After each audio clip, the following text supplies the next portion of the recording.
Sunrise, FLAAP. Tampa Bay Lightning forward J.T. Brown raised his right fist during the playing of the national anthem before the team's first road game of the season.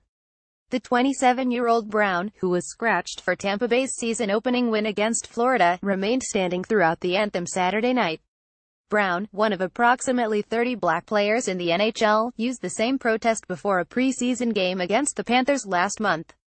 Former San Francisco 49ers quarterback Colin Kaepernick began kneeling during the anthem in the preseason a year ago to make a statement about social inequality and police treatment of blacks in the United States. Since then, the protest has spread to other sports.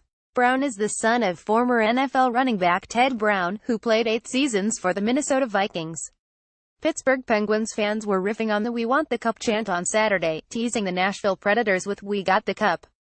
Perhaps "Can't Beat Matt" or "Marie's in Your Head" would cut even deeper, carrying over dominance from the 2017 Stanley Cup Final. Matt Murray blanked the Predators as the Penguins won 40 in that championship rematch on Saturday.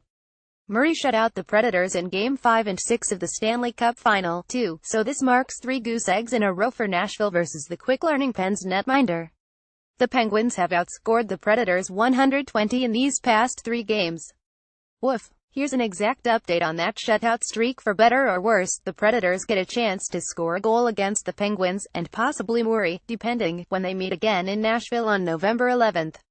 To little surprise, the Predators showed frustration as the game boiled down, prompting Ryan Reeves, who actually scored against Nashville, to drop the gloves more than once. More on Reeves Sunday. While Reeves drew praise from Mike Sullivan on Saturday night, people note that Sidney Crosby and Evgeny Malkin still received the sort of hard hits many would expect. Anyway, more on Reeves tomorrow. Ryan Johansson seems pretty chill about this loss, even as Nashville HASNT generated a standings point in its first 2 games of 201,718.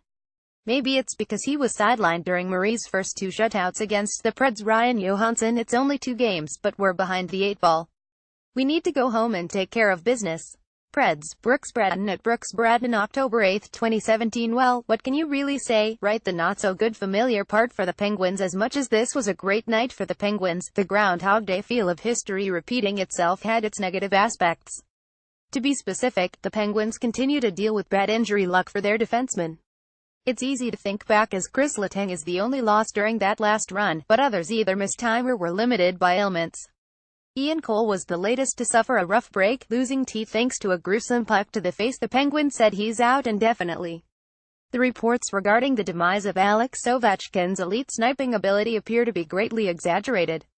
After generating a hat-trick in the third period of the Washington Capitals' 54 shootout win to open the season against the Ottawa Senators, Ovechkin carried over that hot streak in a big way to begin Saturday's match versus Carey Price and the Montreal Canadiens.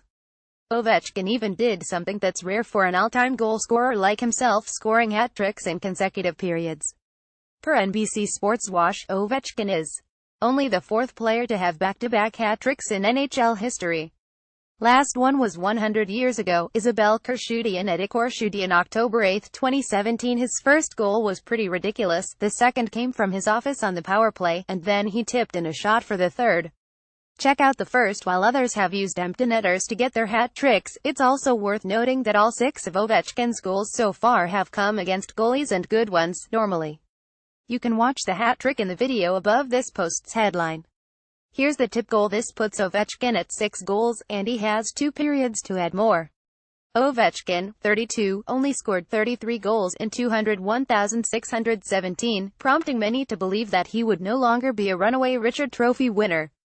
After averaging close to 5 shots on goal per contest for ages, Ovechkin's output dipped last season to 3.82 per contest.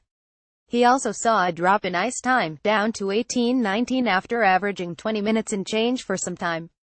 Alex Ovechkin has 6 scored goals in his last 12 minutes and 13 seconds of ice time. Lol. With Dmitry Filipovic at Dim Filipovic, October 8, 2017. The Capitals will likely need more out of Ovechkin after an off-season of difficult losses.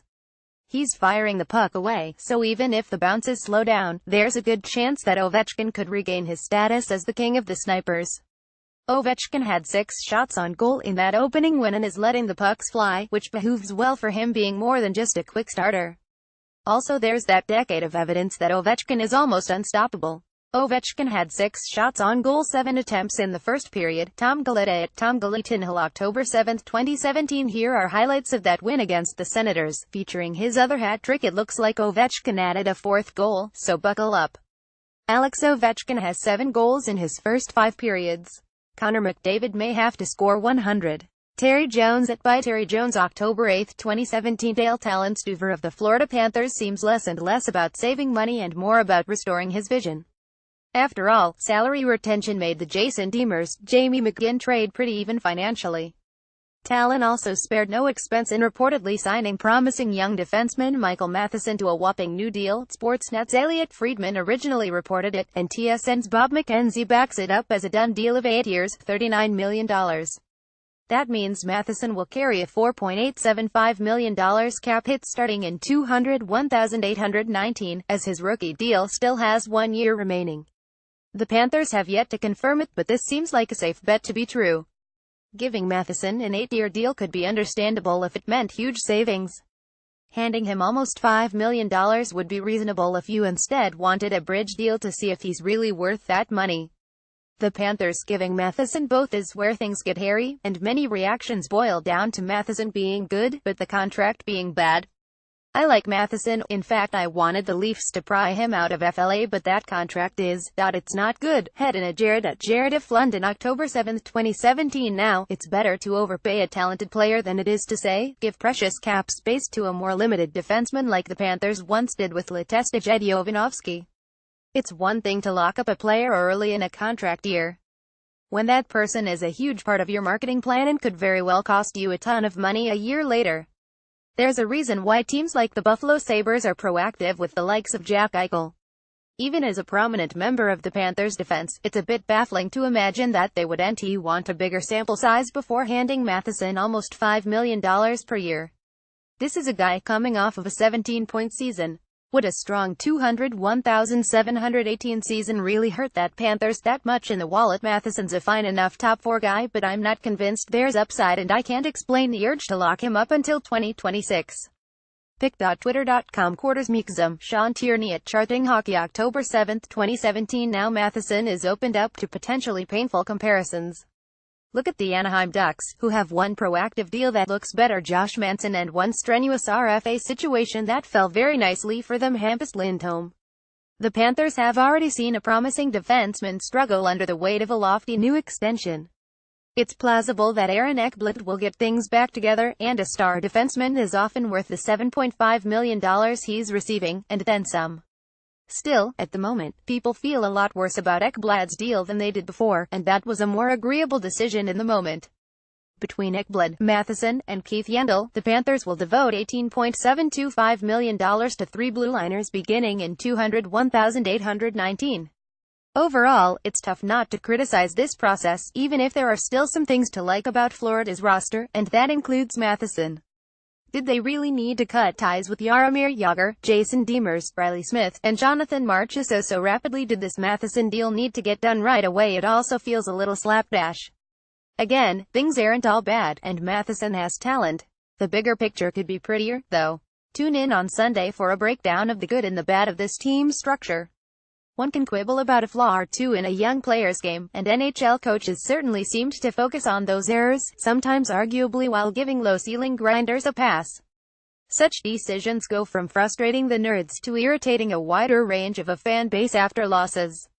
Fair or not, that's the nature of the beast. So you can bet that there were some New York Islanders fans who went from irritated when Josh Ho-Sang was a healthy scratch for their season opener to irate when the Columbus Blue Jackets dominated the Isles 50. Ho-Sang might not have the same ceiling, but seeing Artemi Panarin dazzle with his creativity likely twisted the knife deeper. Well, whether an injury to Cal Clutterbuck is the catalyst or not, Ho-Sang is back in the Islanders lineup as they take on the Buffalo Sabres tonight. This is a delight not just for Islanders fanatics, but hockey enthusiasts at large, as Ho-Sang is one of those players who brings a little art to this fast, violent game. Now, as much as Islanders fans are frustrated with Ho-Sang's scratch, they can at least find company in such misery. Really, the Vancouver Canucks scratching Brock Boeser is even more head-scratching than number 66 sitting for the Islanders, as Boeser stands as one of the few players some Vancouver fans look forward to seeing. Whole lot of reasonable people saying, it's just one game. Screw that. Bowser is one of the only players Canucks fans are excited to see. Daniel Wagner at Pasitobulos, October 7, 2017. There also might be some sadness for Edmonton Oilers fans who wanted another glimpse of Kailer Yamamoto, although Oilers fans don't have much to complain about these days. Just looking at the New Jersey Devils running rampant with rookies, you wonder if some NHL teams are giving up precious points by being too afraid to hand the keys over to their more talented and yes, maybe riskier players. The Islanders would be wise to keep Ho-Sang in their mix going forward. As a reminder, Dan Girardi, for all the hustle love he gets, made this blunder last night.